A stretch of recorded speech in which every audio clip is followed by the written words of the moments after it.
Bismillahirrahmanirrahim. Assalamualaikum warahmatullahi wabarakatuh. Teman-teman sekalian, marilah kita renungkan dua ayat yang Allah sebutkan di dalam surat An-Nisa ayat 34 dan 35. Ayat ini bercerita tentang nasihat-nasihat dari Allah langsung kepada pasangan suami istri. Jadi ayat ini bukan nasihat dari Nabi, bukan nasihat dari sahabat, bukan nasihat dari ulama, bukan nasihat dari orang tua, bukan nasihat dari guru, tapi ini adalah nasihat langsung dari Allah Subhanahu wa taala kepada pasangan suami istri. Allah Subhanahu wa taala peduli sekali kepada hubungan pernikahan, karena memang pernikahan itu adalah salah satu syariat yang sangat mulia di sisi Allah Subhanahu wa taala, sehingga Allah di dalam Al-Qur'an banyak memberikan nasihat dan juga petunjuk tentang bagaimana cara membangun hubungan keluarga, hubungan pernikahan yang insya Allah berkah dan bahagia. Salah satunya ada di dalam surat An-Nisa ini ayat 34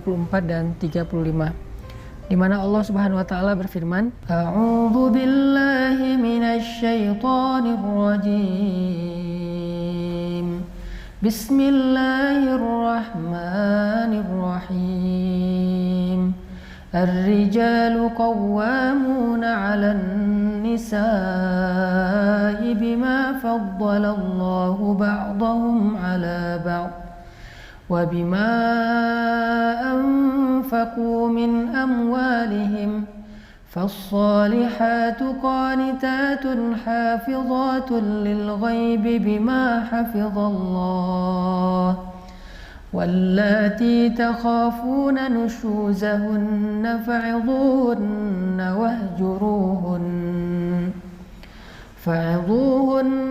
واهجروهن في المضاجع واضربوهن فإن أطعنكم فلا تبغوا عليهن سبيلا إن الله كان عليا كبيرا وإن خفتم شقاق بينهما فابعثوا حكما من أهله وحكما من أهلها إن يريدا إصلاحا يوفق الله بينهما إن الله كان عليما خبيرا.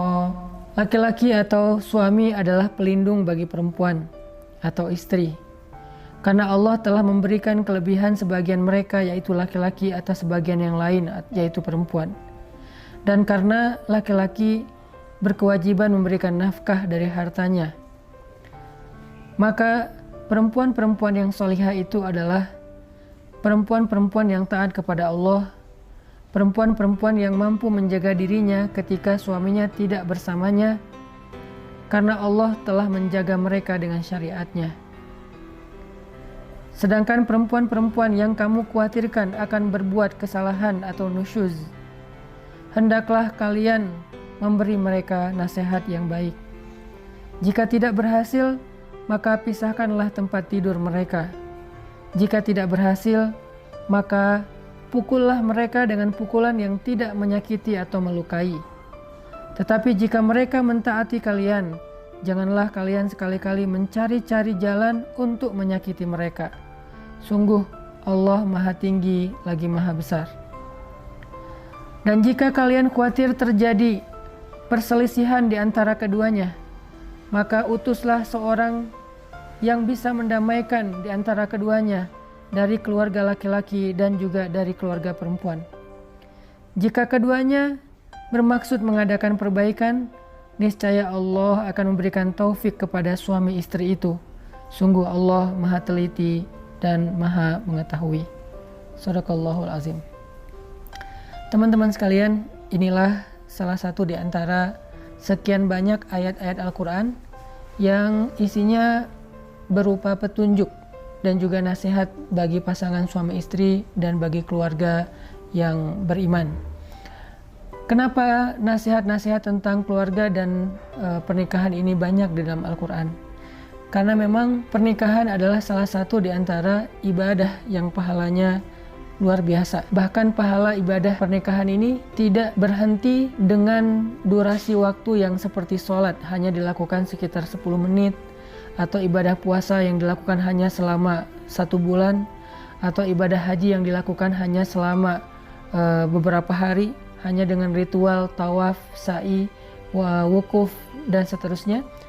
Tetapi pernikahan ini adalah ibadah seumur hidup, atau ibadah sepanjang ikatan pernikahan itu masih ada, dan dalam sehari ibadahnya berlaku selama 24 jam. Jadi suami istri ketika mereka mengikat janji dengan syariat Allah yang halal, maka sejak saat itu mereka sudah mulai beribadah. Dan Allah Subhanahu wa Ta'ala suka jika hambanya itu meneruskan ibadah mereka secara istiqomah. Sehingga bisa dikatakan kenapa Allah membenci perceraian, karena sesungguhnya perceraian itu menghentikan seseorang dari ibadah dan justru membawanya kepada banyak fitnah dan syubhat. Orang yang sudah bercerai atau yang ditinggalkan oleh pasangannya, maka akan sangat mudah bagi dia jatuh kepada fitnah dan ataupun syubhat.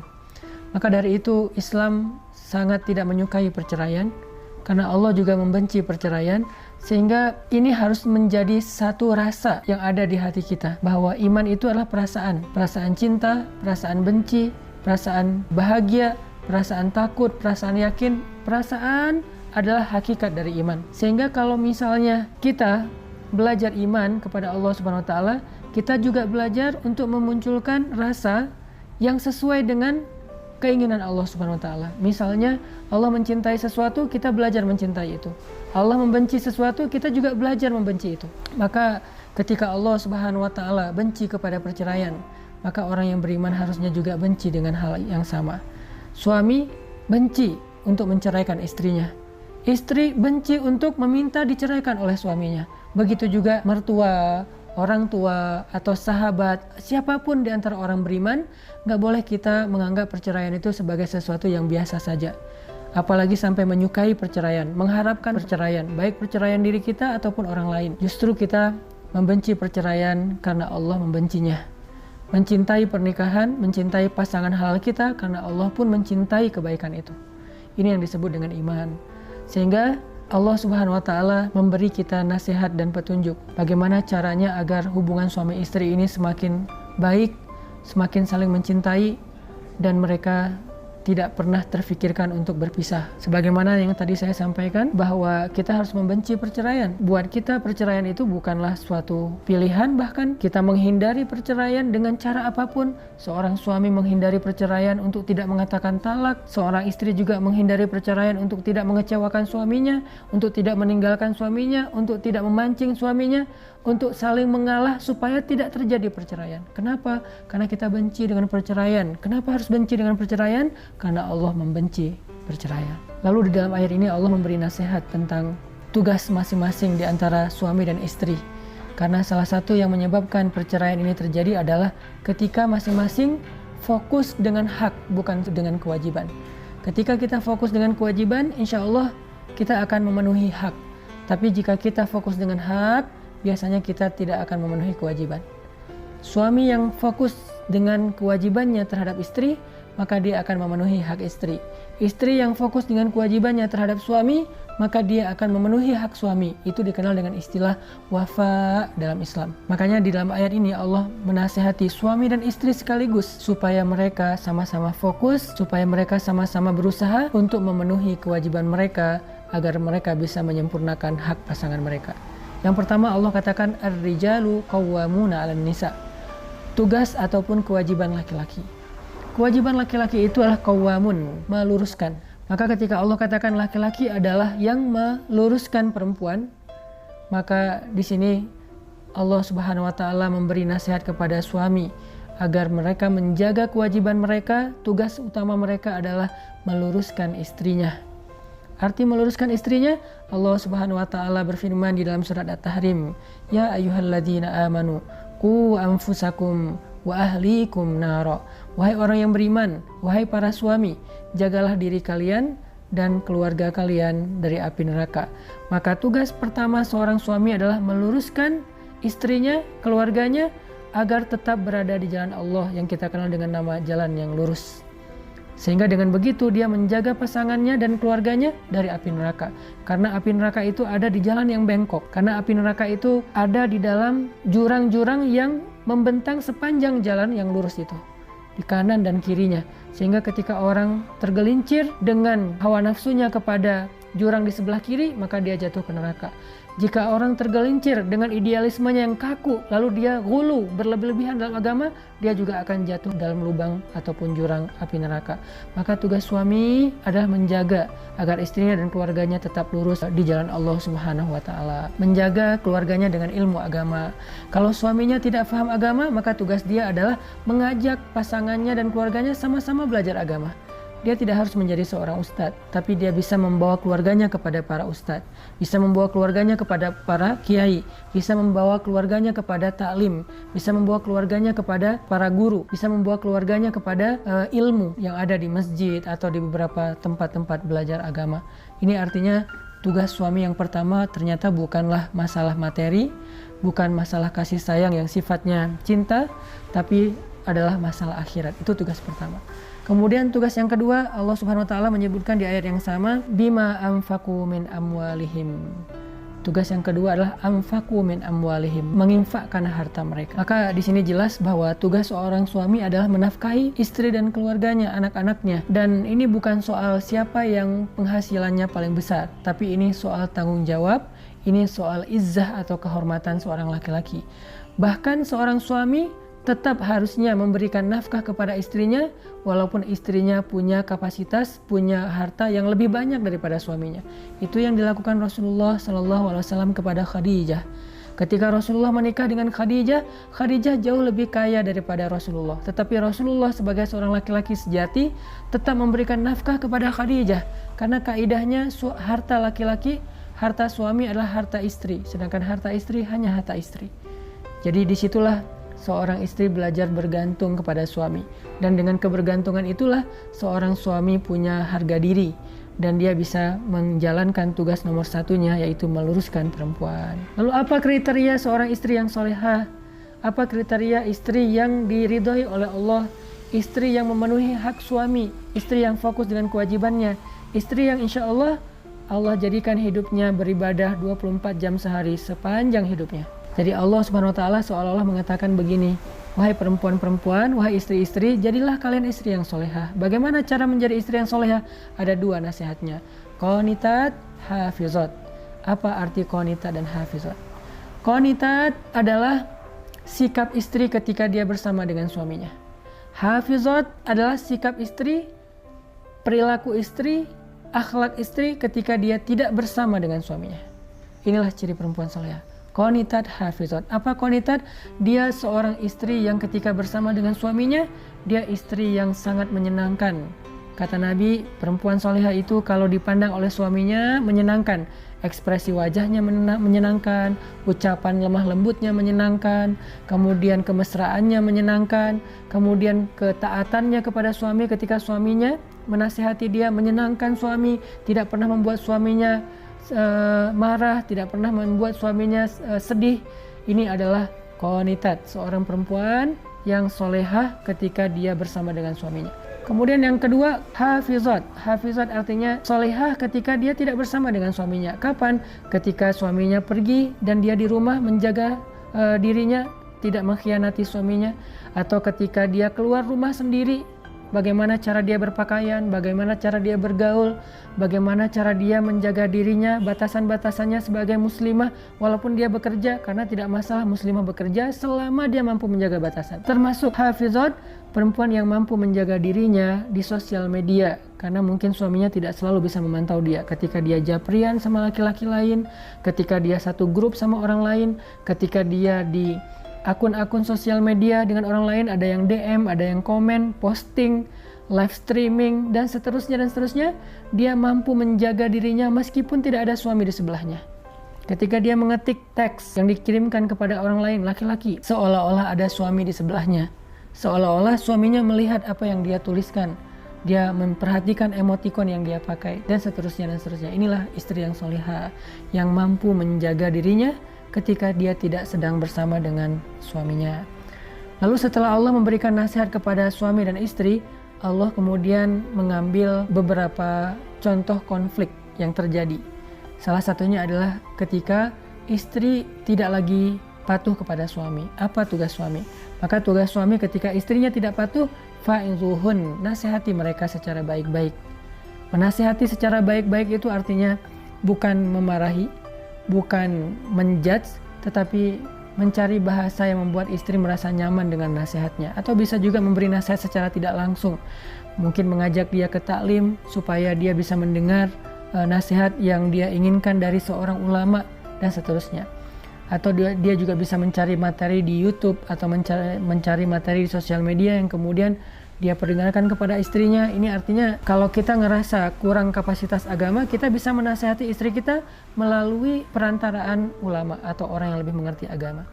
Kalau ternyata nasihat-nasihat ini tidak berhasil, tidak merubah dia sekian lama, bukan sehari 2 hari pastinya, tapi butuh waktu, ternyata tidak berubah, bahkan dia menolak nasihat ini, wahjuruhun, maka step berikutnya adalah pisah tempat tidur. Bagaimana teknisnya pisah tempat tidur? Istri tetap tidur di kamar, suaminya yang keluar. Jadi bukan istrinya yang di sofa, suaminya di kamar, tapi suaminya di sofa, istrinya di kamar. Kalau ternyata ini juga belum berhasil, bahwa istrinya tidak ngaruh pindah tempat tidur juga, dia makin nyaman tidur sendiri misalnya, maka wadribuhun, pukullah istrimu dengan pukulan yang tidak melukai dan menyakiti. Maksudnya gimana? Ini memang ada syariatnya, tetapi Nabi tidak pernah melakukannya.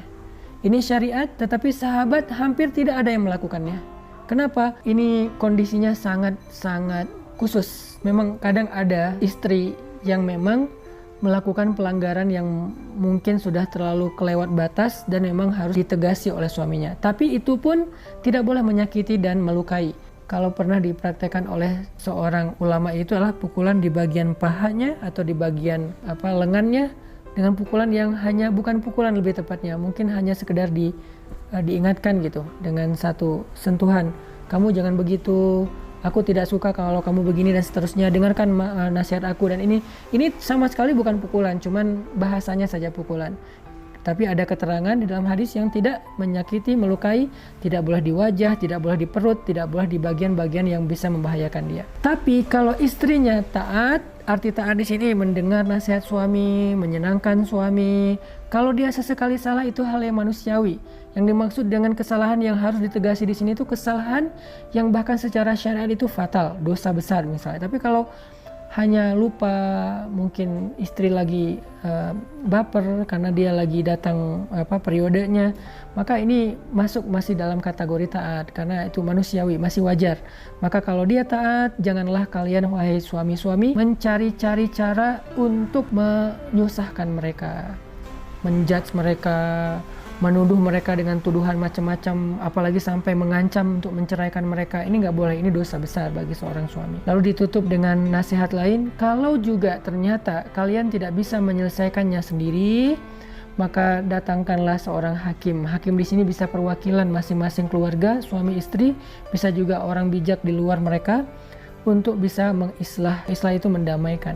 Maka mendamaikan di antara suami istri salah satu di antara tugas mulia. Jadi kalau suami ini punya sahabat, istri ini punya sahabat atau keluarga yang bisa menjadi juru damai, maka orang yang mendamaikan ini mendapatkan pahala yang sangat besar di sisi Allah Subhanahu wa taala. Inilah di antara nasihat-nasihat Al-Qur'an tentang bagaimana menjadi pasangan yang diridhoi Allah, bagaimana menjadi suami yang beribadah 24 jam sehari, istri yang beribadah 24 jam sehari, yang dijanjikan surga oleh Allah, bagaimana menjaga hubungan pernikahan sampai akhir hayat, tentang betapa Allah tuh benci dengan perceraian, sehingga kita juga belajar membenci perceraian. Gak boleh mengharapkan perceraian, baik perceraian kita atau orang lain, gak boleh. Tapi kita harus benci dengan perceraian. Itu ibadah, membenci ibadah, tapi membenci yang Allah benci. Mencintai ibadah, mencintai apa yang Allah cintai, dan seterusnya. Dan juga nasihat tentang bagaimana menjaga hubungan rumah tangga ketika dia terancam dengan perceraian ataupun konflik, termasuk bahkan melibatkan orang di luar circle rumah tangga kita yang bisa menjadi penengah untuk mengislah demi menjaga hubungan pernikahan.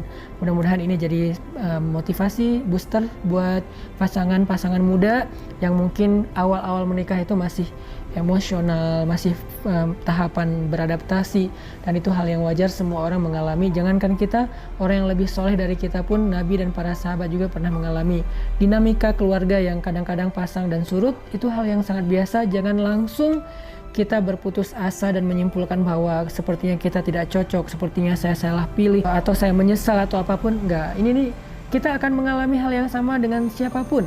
Kalau kita berpikir ini salah pilih, nanti kita mencari yang lain, apakah kita akan terhindar dari masalah ini? Bahkan mungkin lebih parah. Makanya yang Allah udah titipkan dalam hidup kita itu adalah amanah, maka jadikanlah diri kita sebagai orang yang bisa menunaikan amanah dan ikhlas beribadah lewat pernikahan.